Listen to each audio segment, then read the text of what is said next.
I'm Jay Friedman. I'm the COO with Goodway Group, and like Richard was saying, we were founded in 1929. My partner is the grandson of the founder, and until 2006, it was exclusively print media. I joined in 2006 to bring a digital element to it, and since then, because of the digital side, we've grown just about 10x.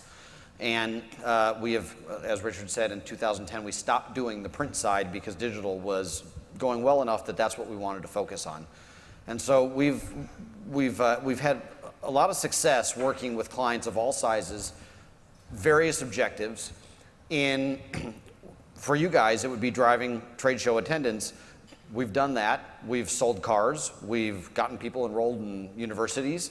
We've driven hospital operations and surgeries and whatever else it may be. So what I want to talk to you today is to demystify digital a little bit, but also to give you enough information such that you can consider digital as a part of your plan and to do it right.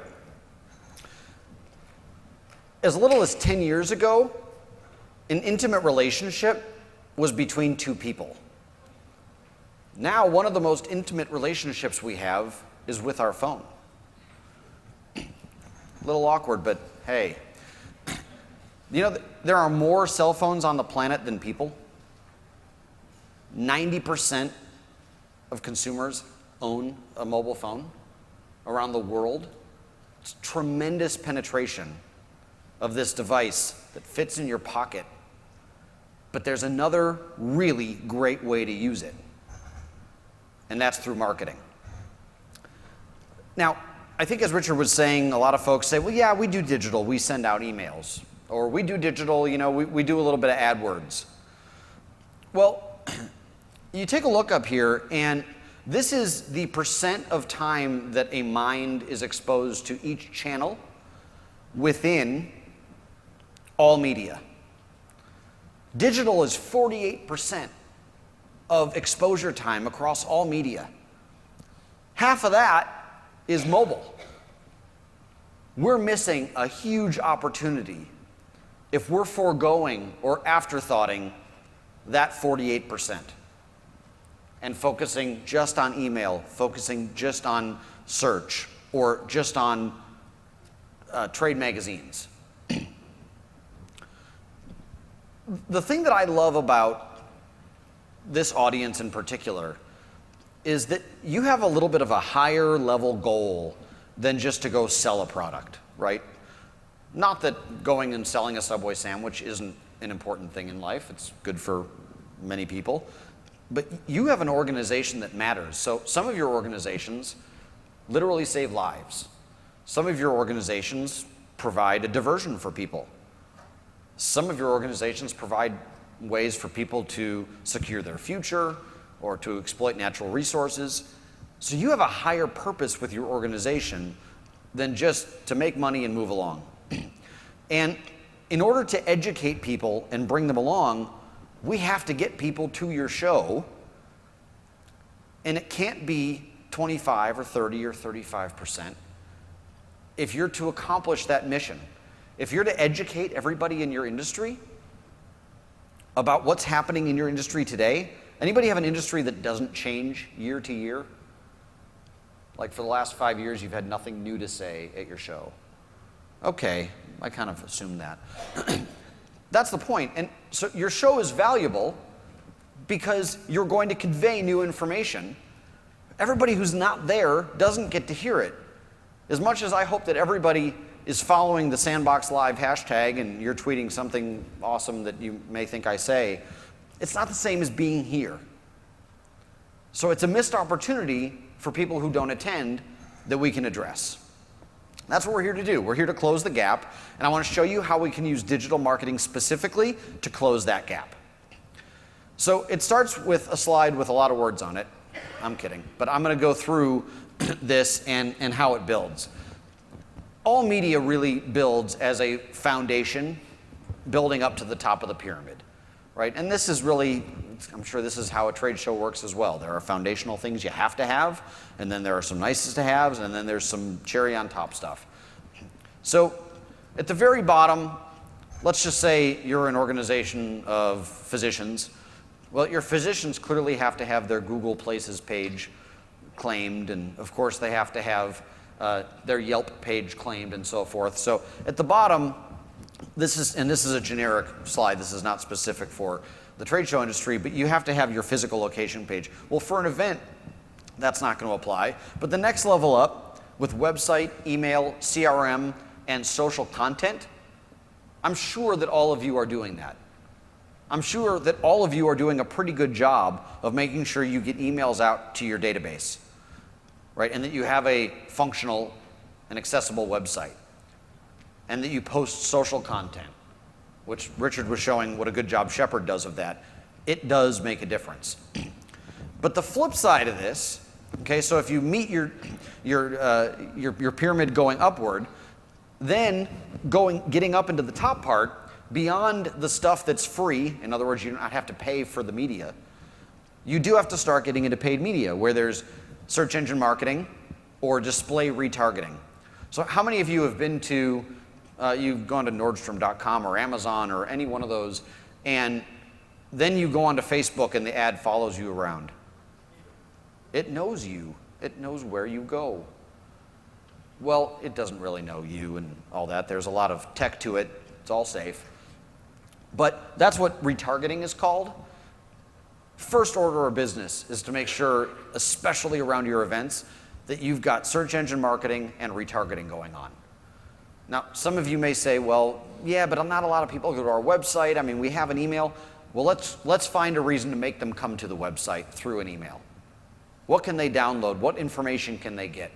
I'm going to tell you a story of how this worked for a friend of mine that was tremendously successful. And then once you've done the basics of paid media, you move up into the display, video, mobile, and social. And there's so much that we can do with that, such that it's incredibly targeted. I've talked to a lot of you already and had the fortune of listening to some of your stories. Some of you and so many other people tell me, yeah, I understand, but A, I don't know enough about digital, and B, I don't want to just put ads all over Facebook. That's not my target. I don't want to put ads just all over the internet on ESPN. But I want to tell you, as we go here, how we can make sure that the only people that see your ads are the people that are qualified and able to go and right to go to your show. And we'll get to that in just a minute.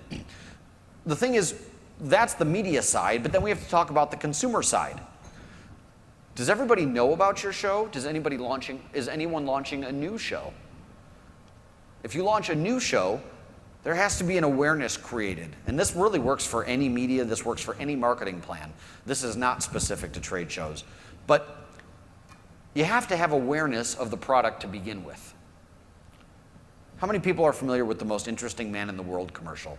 The Dos Equis thing, right? I see a bunch of hands. So I could flash that up here and you'd go, oh, yeah, that guy, right? But if I flashed you an ad up for a brand new beer that's never been launched, you'd have to take a moment and understand what it is and process the logo and the font for the first time. That's the same with any kind of show.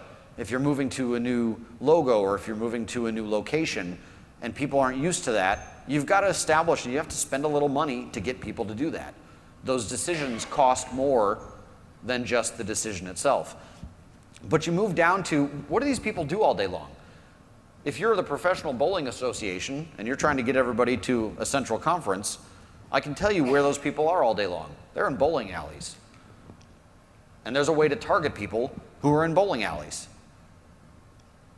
Then, what does their media consumption look like? So, sure, physicians are going to go to very specific physician-oriented websites, not WebMD and stuff, but stuff for their profession, right? But we want to dig a little deeper into that and understand what their behaviors are.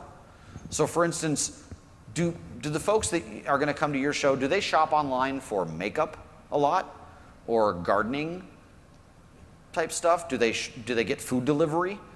You'd be amazed that the median amount of behaviors that each of you has associated with your cookies on your profile, and no, you don't delete your cookies even if you think you do. Get to that back there. The median number of behavioral identifiers you have is 54. So when you go online and you go to Yahoo or whatever, Yahoo is reading through your 54 behaviors and determining what ad to show you based on who's willing to pay the most among all of those behaviorally related items. So when you see that ad for the Nordstrom shoes that you looked at, that's one of your behaviors. And Nordstrom just said, we know that people who look at shoes and leave them are 26x or whatever it may be more likely to buy than the regular user. We're willing to bid significantly higher than Chevy, let's say, who's running an ad to someone they think might be in market for a car. And that's how it works, is it's an auction that goes on in the background in Facebook, in Twitter, for the videos that you watch before the video that you really want to watch. Knowing that behavioral content is huge. So what we do then is we just put them together.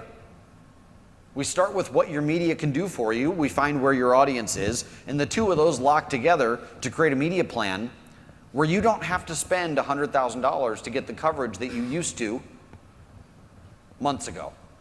Or sorry, years ago, months ago. Geez, that would be terrible.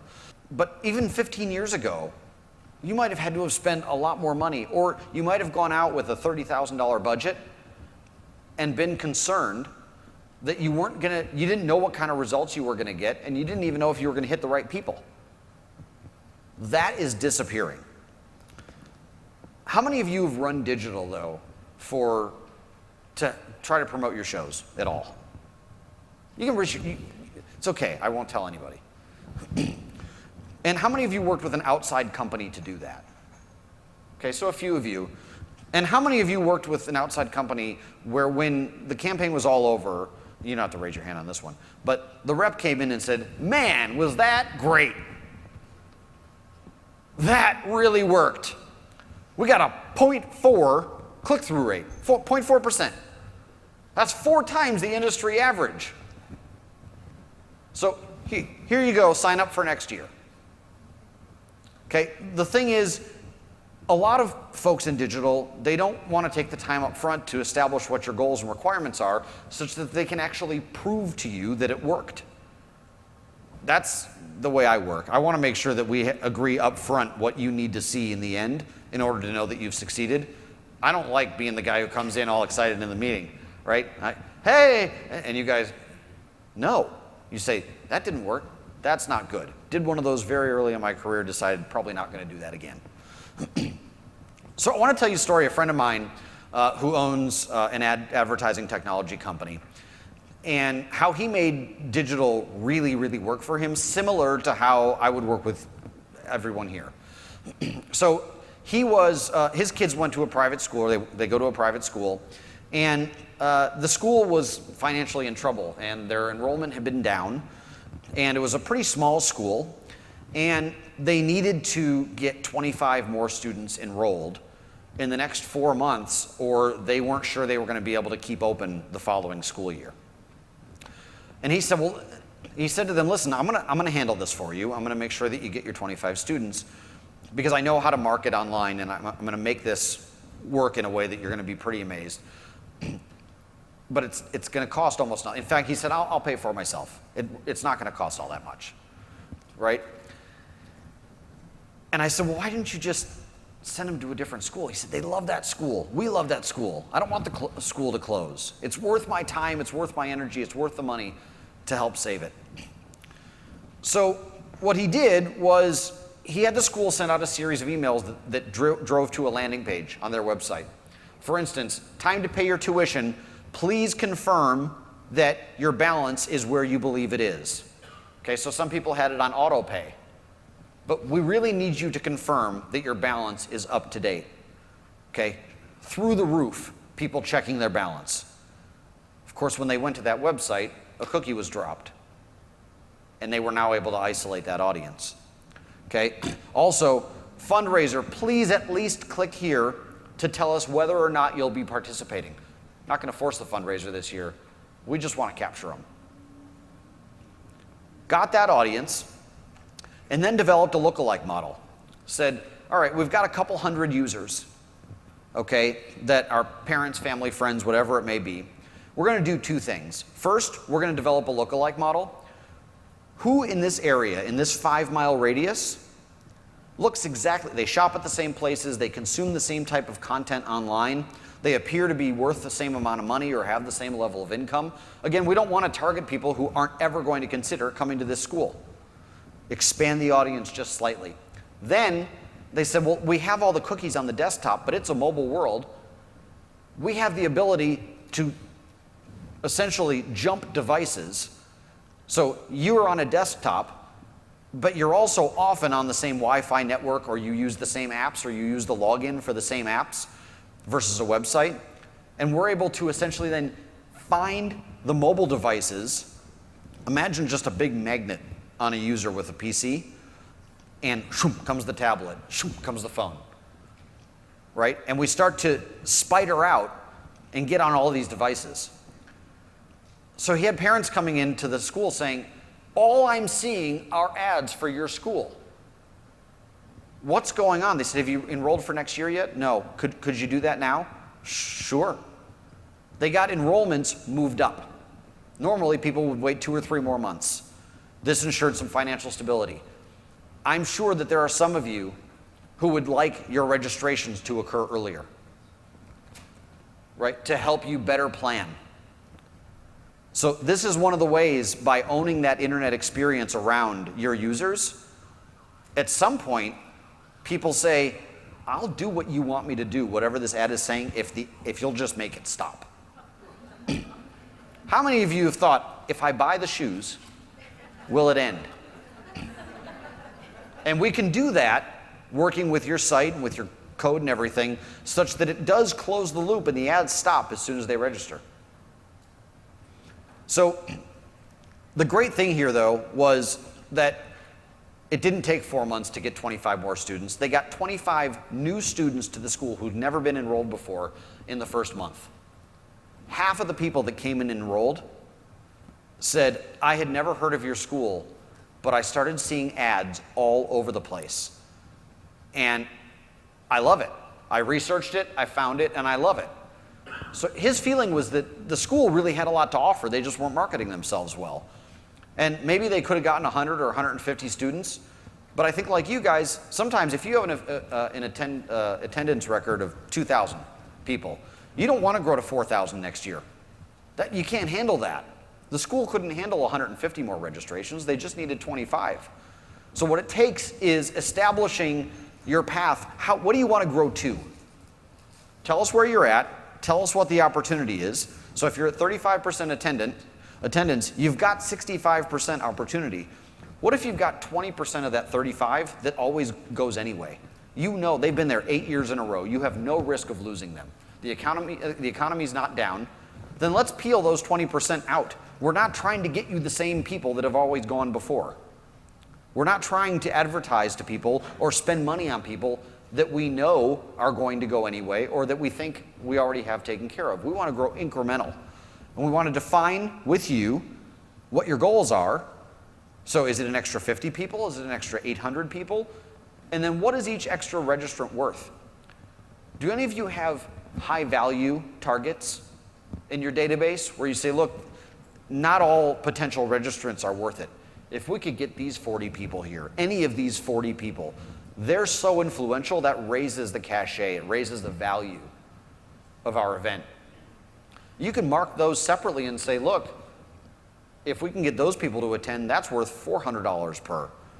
But regular attendees maybe are worth $200, or whatever it may be. For some of you, it may be $20. For some of you, it may be significantly more. It just depends based on your vendor profiles, the cost of the registration in general. We want to work that out, and you need to work that out. Whether you work with us or anybody, you need to work that out such that you have a meaningful set goal and fixed goal going in. So, and you know what? I got so excited about talking about not blowing out the candles with the hose that I gave you my entire point of this slide before I got there. I was like, oh, this is so much fun. Oh my gosh. So, yeah, sorry about that. But indeed, you don't want to do this And you also don't want to, barely be able to breathe and blow out the candles.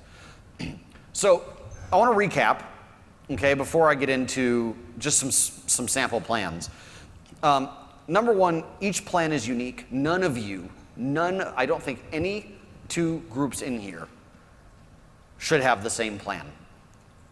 Even if your associations are similar, even if you're both in manufacturing, my guess is you have different reasons for your shows.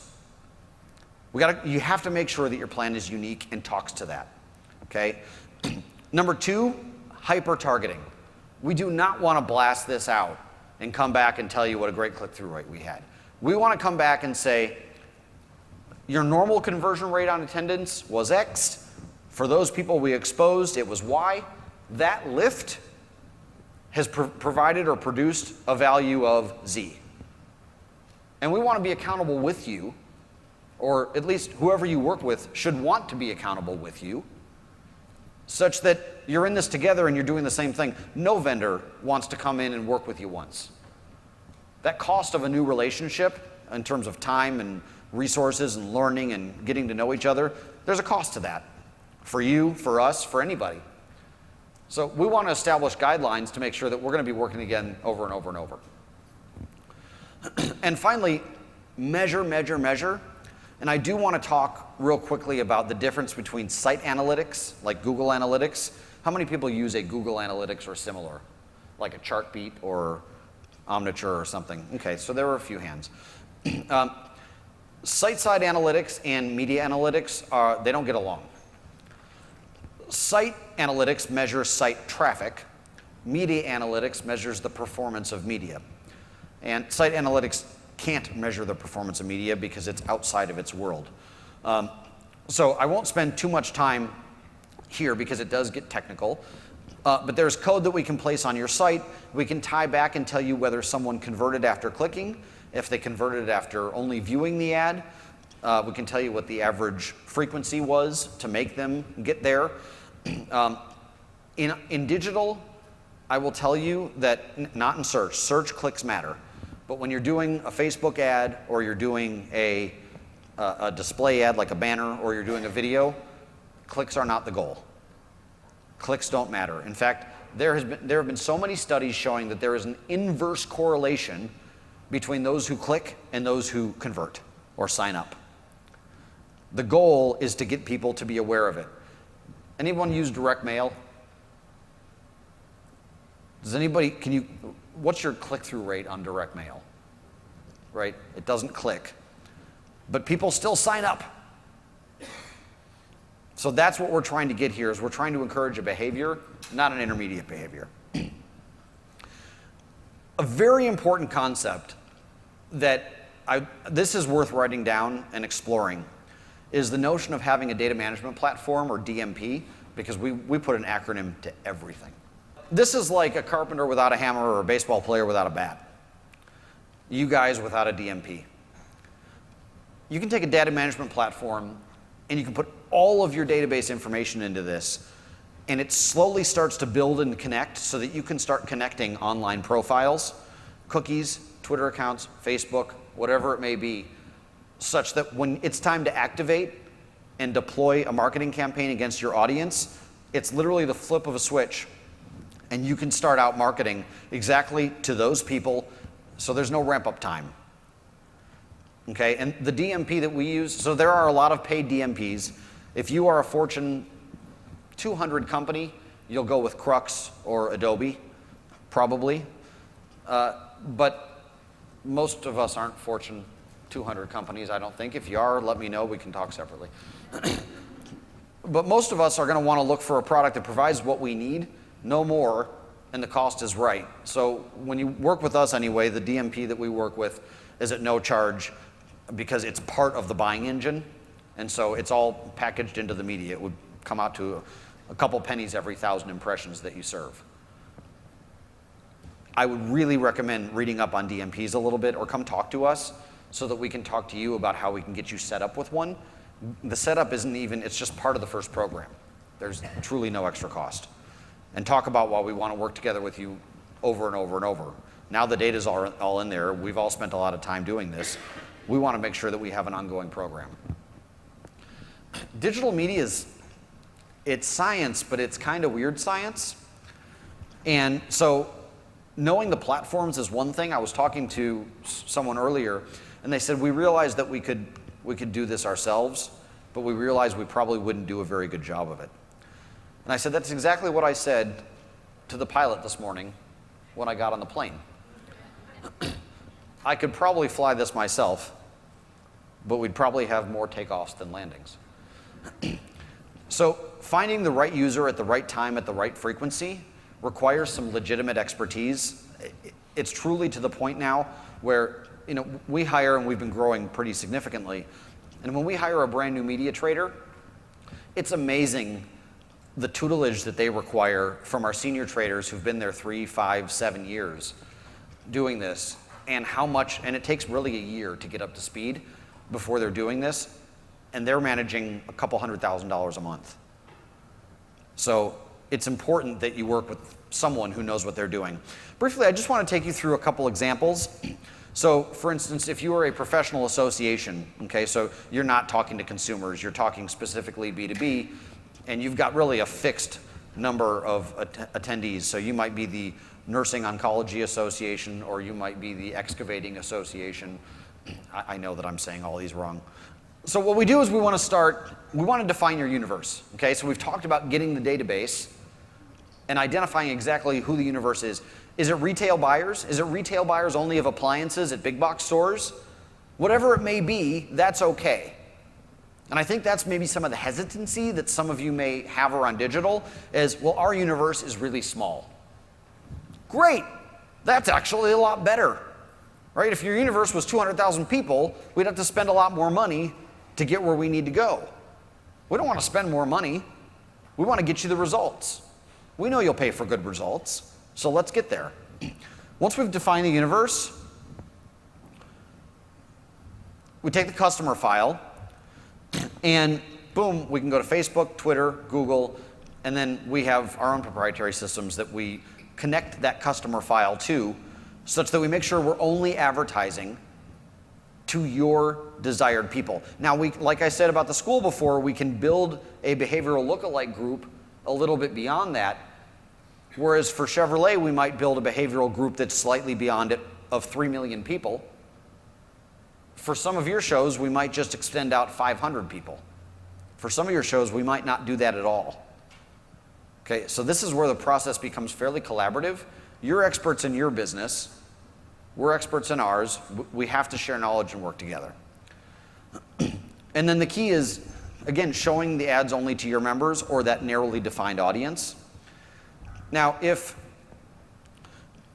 you have a show that consumers might come to, so I know that I was talking to Richard, and he's got a group that does a footwear show, and they do some radio advertising. So if they're doing a show here in Atlanta, it's anybody who wants to come and look at the new footwear fashions. So where do the pyramids meet, right? That's the number one thing we have to decide, right? If you have consumers, where can we meet your pyramid with where the consumers are? So radio is a good option. I wouldn't say to ditch radio. If you have a consumer plan and you can get to the right demo on radio, that's smart. But digitally, we can take your customer file. That's where we grow the lookalikes more significantly, and we're able to target the high interests. Finally, this is where search, social, mobile all comes into play. A lot of you guys should have some search running, even if it's very narrow, all year round, frankly. I mean, for your show is one thing, and that might be seasonal, but for your associations in general, every one of you should have at least a moderate search budget running all year long to help grow your overall membership. And we can track conversion success. Again, place a little piece of code on a sign-up page or on a thank you for registering page, and you'll know your exact results. There's no guessing. The plans started around $10,000, so I just wanted to set expectations because with $1,000, usually it's right when you get going, you might see a little bit of success, and then the $1,000 is gone, and you say, what did you do? I want to make sure that you're thrilled, right? And so the clients that we work best with, again, some of them might be 50,000, some are 30, but we start at 10. And then I think just like I mentioned, you hire Richard and his group to do a great job at your events because they're the experts. All of you are the experts within your show. You know it. But make sure that you work with an expert on your digital, because the right expert will return significantly more money than they cost. So that's all I had on my side, but I think Richard, if you wanted me to take any questions, or if you have any questions, it seems like a boisterous group. So I'm a little nervous that all the hands are going to go up at once. Wow. So, don't make me call on you. Yeah. Okay, so. Yeah, right. So the thing is do any of them play fantasy football? Probably. And they log in using an email address at that site. And then they have Gmail or Yahoo Mail or something like that. So the question was, just to make sure everybody heard, she has retail store owners who aren't really using the computer during the day, or even really doing a significant amount of browsing on their phone or anything. And is that okay? So the thing is the email address or the name and address still ties back, right? So at some point they're going to be on the computer. Maybe they're on their credit card website, which obviously we don't put ads within the credit card login. But there is a network of sites that helps convey that email address to login information. And so again, the good news is, let's just say we try to match the email address, and you give us, let's say you give us 10,000, and let's say 5,000 of them don't match. Then you don't spend at least, right? So again, it's only to the matched users. It's not like we fill those in with randoms. I better stop doing that before I go to 4 slides in. Were there any other questions? Yes. How does the conversion rate work nationally? Oh, internationally? So it depends on the market, and it depends on, I would want to understand what percentage of your show attendance is typically international? A little over 40%. 40%, okay. And then what predominantly, is it Europe, is it Latin America? It's Latin America. Okay, so there's plenty of opportunity in Latin America. Facebook, Twitter, Google, everything still has good penetration there. But I'd want to probably sit down with you specifically and, again, make sure we have defined goals and then tell you yes or no whether or not we think it would work. Thank you. Yeah, but international is definitely possible. Over here. Like I need the microphone button. How do you integrate your digital approach with print, which we still have, Sure. with telemarketing, which we do, and with our direct mail? Yeah, so I think that if you go back, well, I'm not going to go back, but if we go back to to that wheel that shows us how much time people are spending with various media, so direct mail, telemarketing, those aren't included in the media wheel because they're moments in time, they're not extended periods. Direct mail is a tremendous vehicle. When you know where people live or work, there's no question. But the thing about direct mail is, let's say that the mail piece is even 50 cents a piece, which is inexpensive. That's still $500 per thousand. In our world, if the effective CPM is $10 a thousand, that tends to be on the high side. And so what I think the answer is that there are certain things, I would never say to give up the direct mail or the telemarketing or anything else, but you can prime the pump by taking your audience and showing them ads over and over and over, such that when the telemarketing event happens or the direct mail event happens, they're that much more attuned to the fact that the show is on and now is the time to register.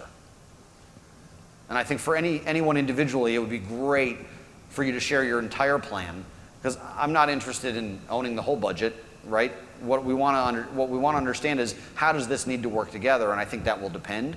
But you're dead right. You have to keep doing those. And then I would almost use it as a way to prime the pump. And then what we can do is we can see how many registrations occurred to those who viewed and those who didn't. Thank you. That was a great question. Raise your hand and I'll get you a mic. And there's clearly a percent of the population, it's not a large percent, but that feels that way or stronger than you do. We have done a ton of research. So every month we place, generate, serve, whatever you want to call it, right around 3 billion ad impressions. So the great part about doing 3 billion a month is that we have a lot of data.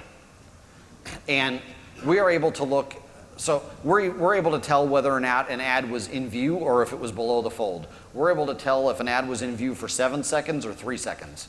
There's a whole lot of measurement that takes place on the back end. And we've done a lot of this research, and we've shown pretty empirically over and over that ads create lift, end of story every time. Now, not among every person and every percent of the population.